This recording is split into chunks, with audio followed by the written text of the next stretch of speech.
Hello friends, आपका स्वागत है हमारे चैनल लाइक स्टडी 09 पर, जिससे हो जाएगा आपको अपनी पढ़ाई से प्यार। चलिए शुरू करते हैं हम आज के टॉपिक से, जो होने वाला है मुगल काल में साहित्य। ठीक है, हम जो है इसके जो है बेसिकली इससे पहले जो है काफ़ी सारे टॉपिक्स कवर कर चुके हैं एंड फाइनली हम जो है मुगल की जो एक पूरी सीरीज़ को कवर करते आ रहे हैं, उसमें ये आखिरी लेक्चर है। ठीक है, तो अब हम बात करें कि भाई चलो ये साहित्य क्या था। तो इस क्षेत्र में बेसिकली काफ़ी ज़्यादा प्रगति देखने को मिलती है, और यहाँ तक कि सिर्फ और सिर्फ लिटरेचर ही नहीं, यहाँ तक कि फारसी, हिंदी और संस्कृत, यहाँ तक कि और भी लैंग्वेजेस में भी जो है हमें डेवलपमेंट देखने को मिलता है। तो अब धीरे धीरे हम इसी पे बात करेंगे कि भाई किस एम्परर के अंडर क्या क्या डेवलपमेंट्स हुई। तो अब हम इस पे बात करेंगे। तो इसमें जब हम बात करेंगे तो स्पेसिफिकली पहले हम बाबर की बात करते हैं।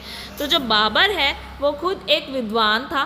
ठीक है, जब वो एक खुद ही विद्वान था तो भाई उसने जो है अपनी बायोग्राफी जो है वो भी लिखी। ठीक है, जिसे हम तो जो कि बेसिकली टर्की भाषा में थी। तो अब इसका नेम क्या था?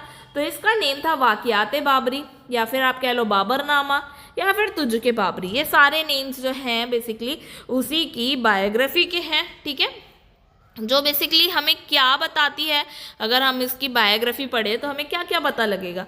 तो बेसिकली उस समय की जो राजनैतिक दशा थी वो पता लगेगा, जीवन स्तर पता लगेगा, फसलें कौन सी उगाई जाती थी, फूलों का विवरण, क्योंकि भाई उससे जो बागवानी थी उसका बड़ा शौक था। बेसिकली जो नेचर है उससे काफ़ी ज़्यादा प्यार था कि भाई बाग हों, पेड़ पौधे, फूल पत्ते, तो इन सब का बड़ा इंटरेस्ट था। तो इस वजह से जो है फूलों का भी काफ़ी विवरण जो है हमें मिलता है।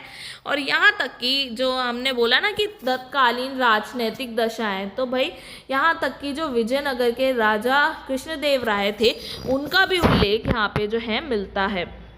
ठीक है, और अगर हम बात करें कि भाई उसकी जो बायोग्राफी थी तुझ के बाबरी या बाबरनामा या वाक़ियात बाबरी, उसका जो इंग्लिश ट्रांसलेशन है वो कब होता है या बेसिकली कौन करता है, तो वो लिडेन एंड अस्किन और एल्किंग और श्रीमती बेब्रिन ने जो है बेसिकली इसका ट्रांसलेशन किया था। ठीक है, आगे हम बात करें कि भाई और क्या क्या जो है हमें देखने को मिलता है बाबर के काल में। तो भाई बाबर ने जो है कुछ कविताओं का संग्रह किया था, उसका नाम जो है दीवान रखा। ठीक है, इसी तरह बाबर ने कई सारे काव्य शैलियाँ भी जो हैं दी, वो क्या कहलाई? वो मुबैयान कहलाई।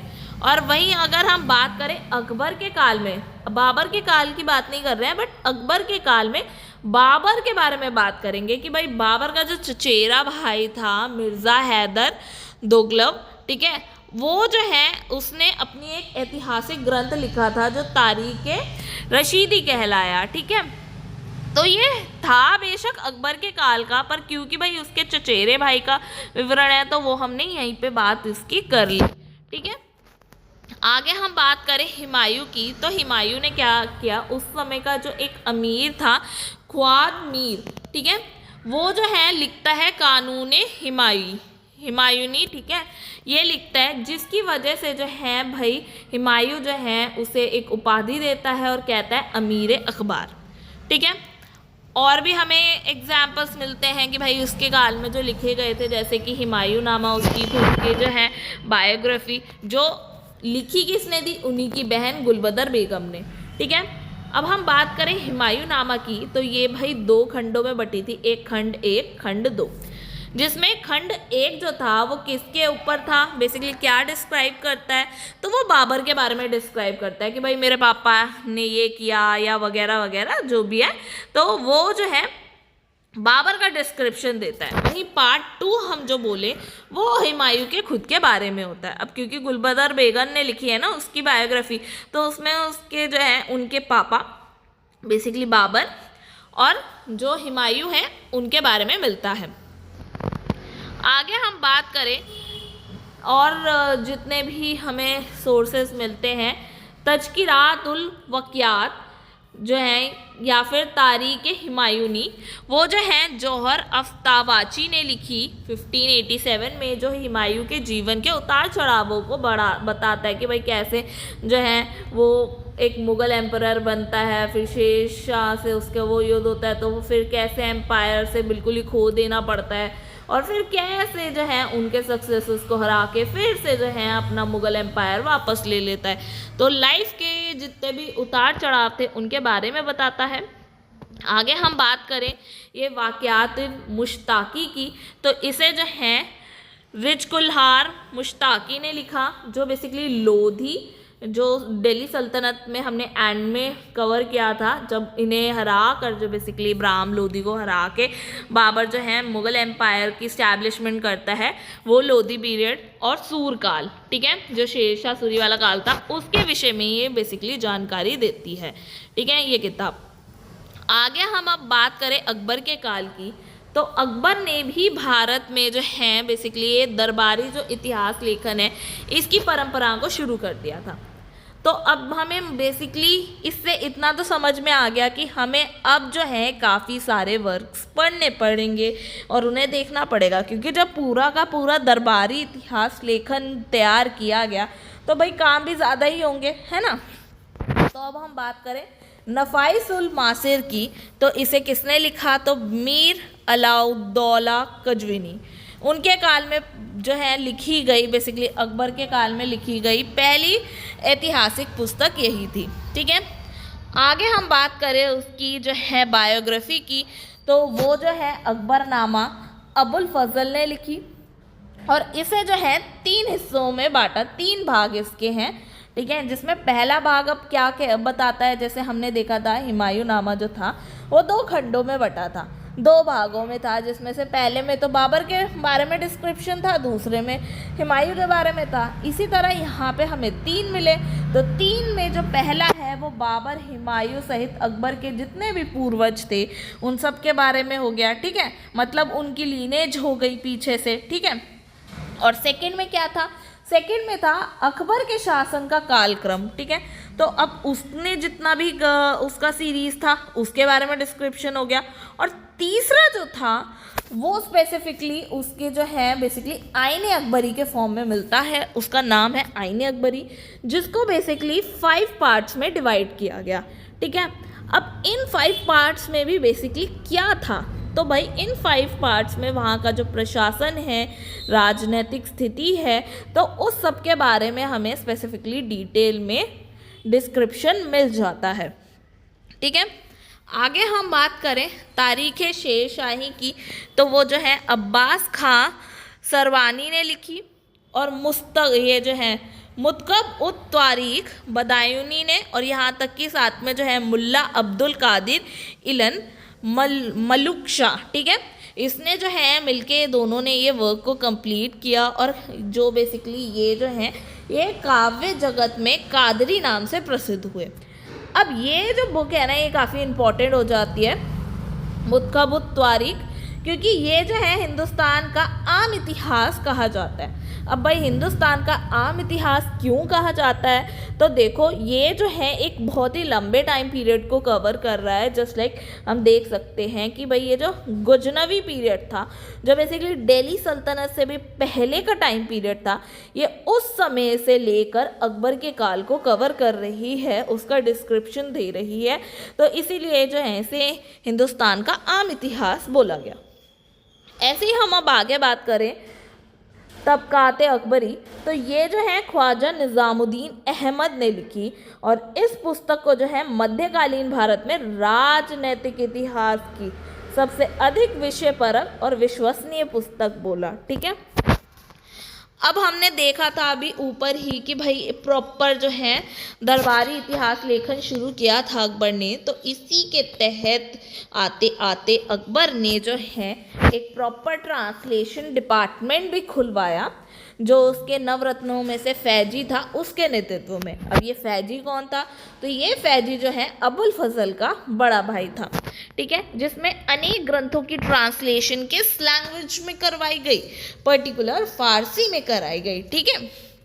तो अब हम इन्हीं को बेसिकली इस पूरी लिस्ट को देखते हैं, ठीक है, कि भाई कौन से वर्क को किस नाम से और किसके द्वारा जो है ट्रांसलेट किया गया। तो जैसे महाभारत जो वेद व्यास ने लिखी थी उसको ट्रांसलेट किया गया रज़्मनामा के नेम से, किसने किया? बदाऊनी ने, ठीक है। और सिर्फ अकेले उसने ही नहीं, नकीब खां ने, मुल्ला अहमद शेरी ने। ऐसे ही रामायण जो वाल्मीकि द्वारा लिखी गई थी उसे बदाऊनी ने और कई सारे और अन्य लोगों ने भी ट्रांसलेट किया। ऐसे ही जो अथर्ववेद था उसे हाजी इब्राहिम सरहिंदी ने ट्रांसलेट किया। जो भगवत पुराण थी वेदव्यास द्वारा लिखी गई उसे राजा टोडरमल ने ट्रांसलेट किया। लीलावती जो भास्कर सेकंड ने लिखी थी उसे फैजी ने ट्रांसलेट किया। और जब इसे ट्रांसलेट किया तो उसे उपाधि क्या मिली? मलिक उश शोअरा की, ठीक है। और जो है राज तरंगनी कन्नड़ द्वारा जो लिखी गई थी, जो कश्मीर की हिस्ट्री भी हमें उसमें मिलती है, तो वो जो ट्रांसलेट की गई वो मुल्ला शेख मोहम्मद द्वारा की गई। इसी तरह हम आगे देखते रहेंगे। जो ये हरिवंश पुराण है डॉक्टर विनय की, उसे मौलाना शेखी ने ट्रांसलेट किया। पंचतंत्र जो विष्णु शर्मा का था उसे जो है अब्दुल हसन ने ट्रांसलेट किया। किस नेम से? दिमना के नेम से।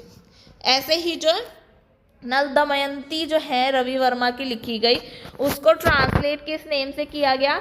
लैला मजनू के नेम से। और किसने किया? तो फैजी ने किया। ऐसे ही हम अब बात करें कालिया दमन वेदव्यास द्वारा लिखी गई, इसके जो है हमें नाम मिलते हैं अयोरे दानिश या फिर यारे दानिश। और किसने ट्रांसलेट किया? अबुल हसन ने। ज्योतिषिक शास्त्र जो है जो तजक द्वारा लिखी गई थी उसे जहान जफ़र के नेम से जाना जाता है। और ट्रांसलेट किसने किया? ये जो है मुकम्मल खां गुजराती ने। और जो अब एक और हम वर्क देखते हैं वो है सिंहासन बत्तीसी, जो कालिदास द्वारा लिखी गई कृति है, जिसको ट्रांसलेट किया गया पर्शियन में। किसके द्वारा? अबुल हसन द्वारा। किस नेम से? तो ये कलीली के नेम से। तो आप ये सारे जो नेम हैं या ये पूरी जो लिस्ट है इसे एक बारी और जो है अच्छे से देख लें, 2-3 बारी जो है इसे पढ़ लें, तो धीरे धीरे आपको ऑटोमेटिकली जो है ये याद होने लगेगा, ठीक है। आगे हम बात करें कि भाई और क्या क्या हमें जो है मिलता है अकबर काल में, तो जितने भी पद्यकारों से संबंधित काम हैं वो हमें मिलते हैं, जैसे गज़ाली फैजी द्वारा। और संस्कृत में जो हमें मिलते हैं वो महेश ठाकुर द्वारा मिलते हैं।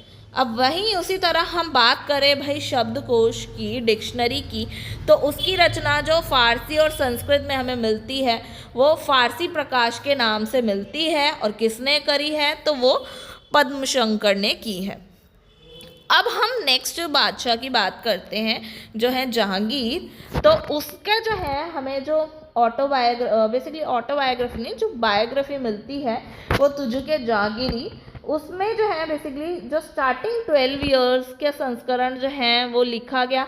बाद में जो है कुछ इतिहासकार जो हैं उसने लिखा, आगे जो कंटिन्यू किया ना वो किया मोतीमिंद खां ने और 2 और लोगों ने। फिर उसके बाद में फिर से जो अंतिम रूप दिया वो मोहम्मद हादी और 3 लोगों ने और दिया। तो इसको फाइनली इस तरीके से कंप्लीट किया गया कि भाई पहले 12 ईयर्स और बाद में जो है और लोगों ने।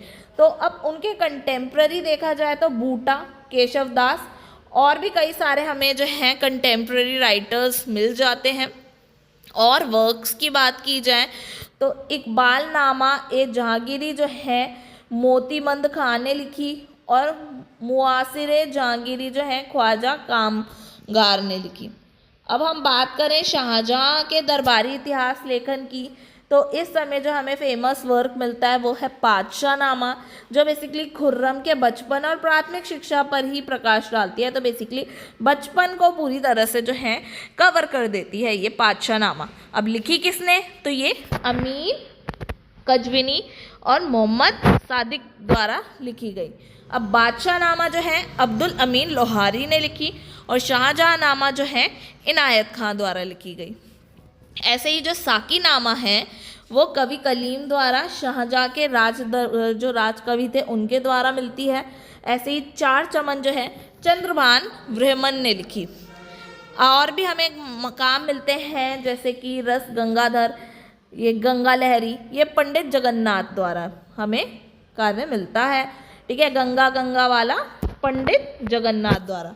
अब भगवत गीता और योग वशिष्ठ का ट्रांसलेशन जो है हमें दारा शिको द्वारा मिलता है, जो बेसिकली वेदों का संकलन भी करता है और 52 उपनिषदों का भी ठीक है, सर ए अकबर में। ठीक है, दारा शिकोह बेसिकली औरंगजेब का जो भाई था। ठीक है, आगे हम बात करें औरंगजेब की, तो भाई औरंगजेब जो है इतिहास लेखन पे विश्वास नहीं करता था। ठीक है, तो अब क्या हमें फिर कोई काम नहीं मिलेगा, कोई हिस्ट्री नहीं मिलेगी औरंगजेब की, फिर तो हमें कोई हिस्ट्री नहीं मिलनी चाहिए, पर ऐसा नहीं है। ठीक है, यही बात आती है, जिस चीज़ के लिए मना हो पर लोग वही करते हैं। तो यहाँ पर भी हमें कुछ ऐसे ही एग्जाम्पल्स मिलते हैं, जैसे कि जो ये खफी खां थे, इन्होंने गुप्त रूप से अपनी एक कृति लिखी जो कहलाई मुत्खब उल तारिक। ठीक है, अब इसमें क्या था, बेसिकली औरंगजेब की बुराइयां थी। अब क्योंकि औरंगजेब की बुराइयां थी तो भाई पब्लिकली तो लिख नहीं सकते थे, लिखते तो सीधा जेल में डलवा दिए जाते या फिर मार दिए जाते, है ना। तो इसीलिए भाई उन्होंने काफ़ी छुप छुपा के जो है वो हिस्ट्री लिखी। इसी तरह उन्होंने ही नहीं, काफ़ी सारे लोगों ने जो है गुप्त तरीके से जो है वो हिस्ट्री लिखी, क्योंकि वैसे तो अलाउ था नहीं। तो आजमगीर नामा जो है मिर्ज़ा मोहम्मद काजिम ने भी गुप्त रूप से लिखी। ऐसे ही मासिरे आलमगीरी जो है मोहम्मद साकी ने लिखी, जो मुग़ल राज का जो इसे बेसिकली इस वर्क को जो है गजेटियर कहा गया कि किसके द्वारा, जगदुनाथ सरकार द्वारा। आगे हम बात करें फुतुहात आलमगीरी, वो लिखी ईश्वर दास ने। तो ऐसे जो है हमें काफ़ी सारे वर्क मिलते हैं, बट हम पर्टिकुलर बात करें कि भाई ऑफिशियली कि भाई औरंगज़ेब द्वारा हमें कौन से काम मिलते हैं, तो भाई औरंगज़ेब ने अनेक अरबी जो ग्रंथ हैं उनकी हेल्प लेकर जो है फ़ारसी में एक न्याय और कानून की एक पुस्तक जो है उसने लिखवाई, कि भाई सोर्स जो लिया वो अरबी सोर्सेस या अरबी ग्रंथ जो थे उनको लिया, और फिर उसे पर्शियन में बेसिकली फ़ारसी में उसे एक तरह से कन्वर्ट करा, और जो किताब लिखवाई वो उसका नाम रखा फतवाए आलमगीरी। ये मुस्लिम कानूनों का एक सबसे बड़ा जो है डाइजेस्ट हमें मिलता है इसमें। ठीक है, और आगे हम अब बात करते हैं कुछ स्पेशल फैक्ट्स की। ठीक है, जो बेसिकली हम ऐसे ही पॉइंट्स के रूप में कवर करते हैं जो कि काफ़ी ज़्यादा इम्पॉर्टेंट है एग्ज़ाम पॉइंट ऑफ व्यू से। ठीक है, जैसे कि अल्पनिषद जो है अकबर ने लिखवाई थी। अब के इसमें क्या था, तो इसमें जो है इस्लाम के प्रति हिंदुओं में भाईचारा और श्रद्धा जागृत करना था। ठीक है, ऐसे ही रामचरितमानस जो तुलसीदास द्वारा लिखी गई थी, इसे जो है जॉर्ज गेसन ने बाइबल कहा। ऐसे ही हम बात करें पद्मावत 1540 में मलिक मोहम्मद जैसी द्वारा जो है लिखी गई थी। ठीक है, जब रूल चल रहा था शेरशाह सूरी का। आगे हम बात करें बीरबल की, तो उसने कवि प्रिय, कविराय जो है कविराय, और जो नरहरि चक्रवर्ती थी, महापात्र, इन सब की उपाधियाँ पाई। आगे हम बात करें जहांगीर के समय पे सूरदास ने सूरसागर लिखा। कश्मीर के जो शासक थे मोहम्मद हुसैन, उन्हें जो है अकबर द्वारा उपाधि दी गई जरी कमल की। ठीक है, अब हम बात करें आगे, इसी तरह जो है रामायण जो है बंगला में जो लिखी गई थी कृतिवास, उसको जो है बंगला का बाइबल भी बोला जाता है। ऐसे ही महाभारत जो बंगला की थी वो काशीराम दास ने किया। ठीक है, ऐसे ही श्री कृष्ण विजय जो है बंगला की, वो मालधव वसु की द्वारा मिलती है, और इसी तरह बंगला में जो है उन्हीं द्वारा भगवद गीता भी हमें मिलती है। ठीक है, तो आई होप आपको आज की क्लास अच्छी लगी होगी। अगर आपको आज की क्लास अच्छी लगे तो प्लीज़ लाइक शेयर सब्सक्राइब करना ना भूलें, बेल आइकन को दबाना ना भूलें, कमेंट्स में अपने फीडबैक ज़रूर दें। मिलते हैं नेक्स्ट वीडियो में, तब तक के लिए गुड बाय।